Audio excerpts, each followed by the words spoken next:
Trending at usap-usapan pa rin ang isang kumakalat na sworn complaint affidavit hinggil sa pagsasampa ni Dominic Nicky Lopez Benitez sa kanyang estranged husband na si dating Bacolod City, Mayor Albi Benitez. Nabanggit sa naturang dokumento ang pangalan ng kapamilya at star vlogger na si Ivana Alawi. Batay sa affidavit, matagal na rin nababalitaan ni Nicky na may ibang karelasyon ng mister, subalit ipinagkibit-balikat lamang daw at wala raw siyang sapat na mga ebidensya. Kanya-kanyang komento at reaksyon ng mga netizens tungkol dito.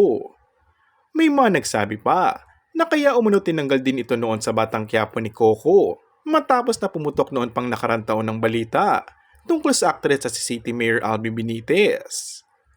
Ayon nga kay Coco, labas siya sa kahit anong issue ng mga taong kinukuha niya sa teleserye.